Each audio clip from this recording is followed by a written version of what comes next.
রমজান মাসে স্ত্রী সহবাস করা যাবে কি, এই বিষয়ে ইসলামের বিধান কি? আমরা অনেকে মনে করি, বিশেষ করে আমাদের অনেক মা বোনেরা রমজান মাস এলে স্বামীকে বলে কাছে শোয়া যাবে না, দূরে শো। খেপি মৌলবি দিকে জিজ্ঞেস কর, আমরা তো বউকে জড়িয়ে ধরে শুই, অসুবিধা কি আছে? না না, শোয়াতে কোনো বাধা নেই। ইসলামী শরিয়া যেটা বলছে, আপনি সেহরি খাওয়ার পরে সিয়াম অবস্থায়, মানে রোজা আছেন, এই অবস্থায় স্ত্রী মিলন করা যাবে না। আপনার ইফতারি হয়ে গেল, রাত্রে তারাবি হয়ে গেল, সেহরির আগে পর্যন্ত স্ত্রী মিলামিশাতে কোনো রকমের বাধা শরীয়তে নাই। আপনি মিলামিশা করবেন, সেহরির আগে ফরজ গোসল করে নিয়ে সেহরি খাবেন। আর যদি কেউ দেখে যে আমার টাইম হয়ে গেছে, চোখ লেগে গিয়েছিল, তখন উজু করে সেহরি খাবে, গোসল করে নিবে, তারপরে ফজরের নামাজ পড়বে। কথা বুঝে এলো? ওই জন্যে যেমন আরো অনেকে মনে করেন যে রমজান মাসে রোজা অবস্থায় কেউ ভালোবেসে স্ত্রীর কপালে চুম্বন করে, গালে চুমু দেয়, এগুলো খাওয়া যাবে না, ভুল কথা। আপনি চুমো খেতে পাবেন, চুমো খেলে রোজা ভাঙবে না। ভাঙার যতগুলো শর্ত আছে, চুমু খাওয়াটা তার মধ্যে নেই। যেটা মারাত্মক সেটা হচ্ছে মিলামিশা করা রোজা অবস্থায়, ওটা চলবে না, ওটা নিষেধ। 21, 22, 21, 23, 25, 27, 29 এই 5 রাতের ভিতরে কদরের রাত কোনটি? আমাদের দেশের লোক 27-এর রাতে ঝামেলা করে না?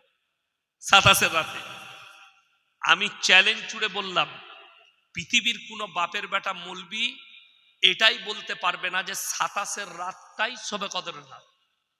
যদি ওইটাই হয় তাহলে তো মাতালু পেরিয়ে যাবে।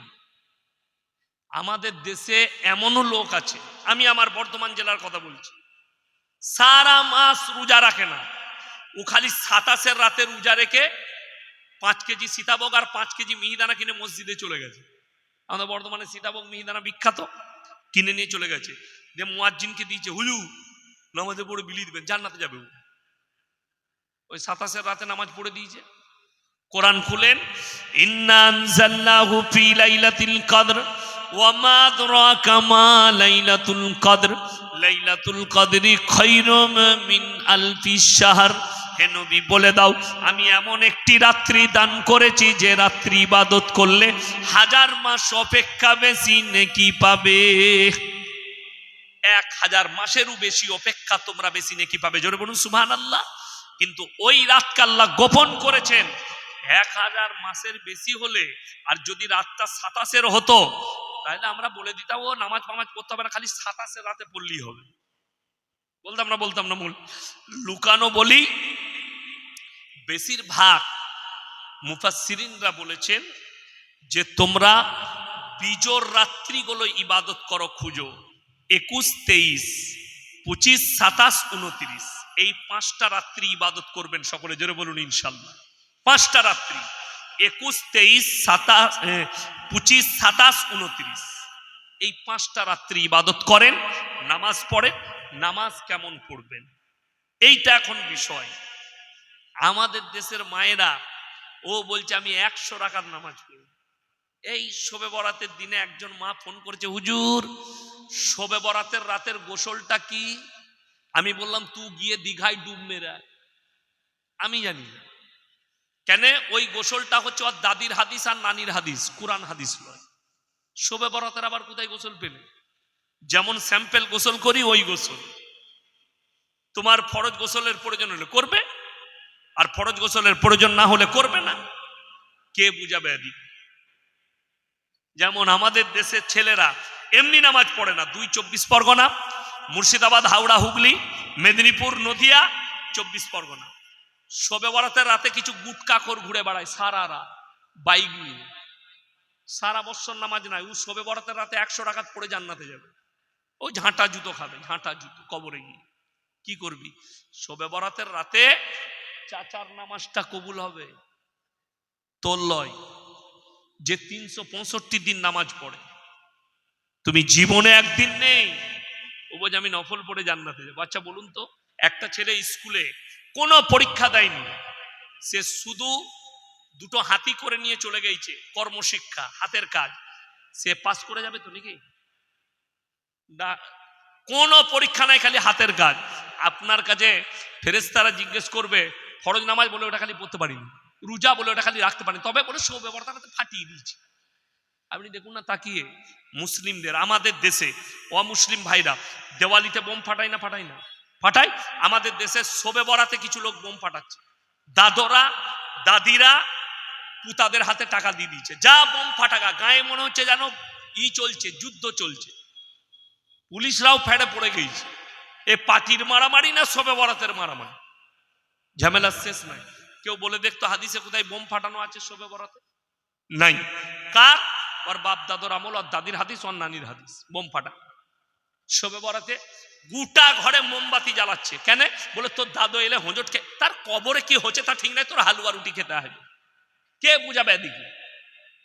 দুঃখের বিষয়, কেউ কেউ বলছে আরে ইয়াসিন সাহেব বলেছে হালুয়া রুটি খাওয়া হারাম। কোথায় বলেছি দেখান তো, কে বললে হালুয়া রুটি? আমি নিজে হালুয়া রুটি খাই, কে বলে খাই না?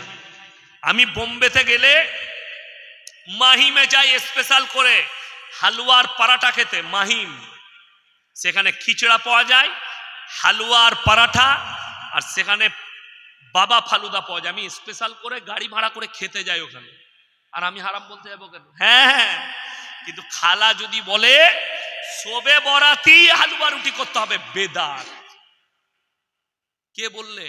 যে কোনটা ফিল্মের পোস্টার দেখুন, মোবাইলে দেখবেন আর কৃষ্ণনগর বাজারে দেখুন, নায়ক নায়িকা আর ভিলেন তিনজনের ছবি থাকে। নায়কের ফুল হাত শার্ট, ফুল প্যান্ট, আর নায়িকাটা অর্ধ উলঙ্গ ড্রেস পরে আছে। এরা বলছে নারী মর্যাদার কথা। যারা মুখেতে নারী মর্যাদার কথা বলেছিল, যারা পর্দার বিরোধিতা করছে, ওই হারাম খোররাই সবই পেসমেন্ট ফাইলে নাম এসছে। যারা পর্দার বিরোধিতা করেছে, আর এক মালকে দেখলাম আমাদের দেশের মাস্টাররা স্কুলে দেখায়, তোমাদিকে এর মতো বৈজ্ঞানিক হতে হবে, মালটা টেরা বেকা সব প্যারালাইসিস মাল, সেও যেত ইফেস্টেনের কাছে। কি বললেন? বড় বৈজ্ঞানিক। এখন একটা কথা শুনে যান, সূর্যটা পশ্চিম দিকে উঠে না পূব দিকে? কথা বলে না? পূব দিকে উঠে। জানেন পশ্চিম দিকে কখন সূর্য উঠবে? কিয়ামতের আলামতের মধ্যে একটা আলামত, পশ্চিম দিকে সূর্য উঠে গেলে মানুষের আর কোনো আমল আল্লাহর বারগাহে কবুল হবে না, আমলের দরজা বন্ধ, দেওয়ার পরে হিসেব। কথাটা বুঝতে পেরেছেন? পূব দিকে সূর্য উঠে, তাইলে পূব দিকে সূর্য উঠলে আলোটা পূবেতে আগে পড়বে, সূর্যটা ডুবে কোথায়? পশ্চিমে। তাইলে ওটা অন্ধকার জগৎ, বর্বরতার জগৎ। যারা শিক্ষিত জ্ঞানী গুণী আছেন শুনে যান, যারা আমাদেরকে মাদ্রাসা ছাপ বলো, যারা আমাদেরকে বলছো এরা মাদ্রাসা ছাপ, এরা পর্দার কথা বলে, এরা মেয়েদিকে ঢেকে দিতে চাইছে, মেয়েদিকে মর্যাদা দেয় না, তাদের কাছে পশ্চিমী দুনিয়ার কাছে প্রযুক্তি আছে, নাসা আছে, তাদের কাছে টেকনোলজি আছে, তাদের কাছে দুনিয়া আছে, পরকাল নাই। আল্লাহর কসম, আমাদের কাছে দুনিয়াও আছে, পরকালও আছে। কোন মৌলবি আজ পর্যন্ত আমরা বলেছি যে মসজিদে নামাজ পড়তে ঢুকে আর বেরোনো যাবে না? কথা বলে না? কোন মৌলবি বলেছে মসজিদে নামাজ পড়তে ঢুকে আর বেরোনো যাবে না? যদি কেউ বলে থাকে জানবেন সেটা অশিক্ষিত মূর্খ, তার কাছে ইলম নাই, কোরআন হাদিসের জ্ঞান নেই, যে মসজিদে ঢুকে গেলে আর বেরোতে নেই। কোরআন বলেছে সূরা জুমআ, ইয়া আইয়ুহাল্লাযীনা আমানু ইযা নুদিয়া লিস-সালাতি মিন ইয়াউমিল জুমআহ ফাসাউ ইলা যিকরিল্লাহি ওয়া যারুল বাই যালিকুম খায়রুল লাকুম ইন কুনতুম তা'লামুন। হে ঈমানদার ব্যক্তিরা, তোমাদেরকে যখন জুম্মার জন্য ডাক দেওয়া হয়, বেচা কিনা বন্ধ করে দাও, ব্যবসা বাণিজ্য বন্ধ করো, খেতিবাড়ি বন্ধ করো, আর আল্লাহর ঘরের দিকে ধাবিত হও, ছুটে চলে এসো নামাজের জন্যে। নামাজ হয়ে গেল, পরের আয়াতে আল্লাহ কি বলছেন শুনেলেন? এটা হলো দিন, পরকাল। নামাজটা কি হলো? কিসের জন্য নামাজ হয়? পরকালের আমল। তারপর আল্লাহ দুনিয়ার জন্য কি বললেন শুনেলেন, ফাইদা কুদিয়াতিস সালাতু ফান্তাশিরু ফিল আরদি ওয়াবতাগু মিন ফাদলিল্লাহ ওয়াজকুরুল্লাহা কাসীরান লাআল্লাকুম তুফলিহুন। হে নবী বলে দাও, আবার যখন নামাজ হয়ে যাবে তোমরা হালাল রুজির সন্ধানে পৃথিবীর বুকে ছড়িয়ে পড়ো। কোরআনে অপর জায়গায় আছে, ইয়া আইয়ুহাল্লাযীনা আমানুর কাউ ওয়াসজুদু ওয়াবুদু রাব্বাকুম ওয়াফআলুল খায়রা লাআল্লাকুম তুফলিহুন। হে ঈমানদার ব্যক্তিরা, তোমরা আমার সামনে রুকু করো, সিজদা করো, আমি আল্লাহ কামিয়াবির রাস্তা তোমাদেরকে দেখিয়ে দেবো। জোরে বলুন সুবহানাল্লাহ। আমার ভাই, ফজরের নামাজ হবে, হালাল রুজির সন্ধানে বেরিয়ে পড়ুন। কে বলেছে ব্যবসা করতে মানা করেছে? কে বললে রুজির সন্ধান করতে মানা? কে বলেছে খেতিবাড়ি করতে না? আমরা বলেছি দুনিয়া দিন দুটোই, পরকাল দুনিয়া। দুনিয়ায় বাঁচতে গেলে হালাল রুজি খাও, হালাল রুজি সঞ্চয় করো, এটাও হচ্ছে একটা ইবাদত। আপনি মনে করেন না বিবি বাল বাচ্চাটা ইবাদত নয়? বিবি বাল বাচ্চাকে খাওয়ানো, হালাল খাবার দেওয়া, এটাও ইবাদত। সংসার করা, এটাও ইবাদত। আমার বন্ধুগণ, ওই জন্যে মা বোনের দিকে পর্দায় নিয়ে আসবো। জোরে বলুন ইনশাআল্লাহ। কোন বেঈমান কাফেরের কথাই কান দেবেন। আজ বাংলাদেশে নতুন প্রধানমন্ত্রী হলেন তারেক রহমান।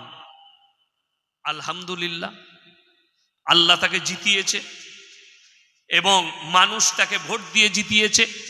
আমি চাইব বাংলাদেশ যেন শান্তির সঙ্গে চলে, সুষ্ঠুভাবে চলে, এবং খাস করে আমার দোয়া ভারতের সাথে যেন সুসম্পর্ক হয়।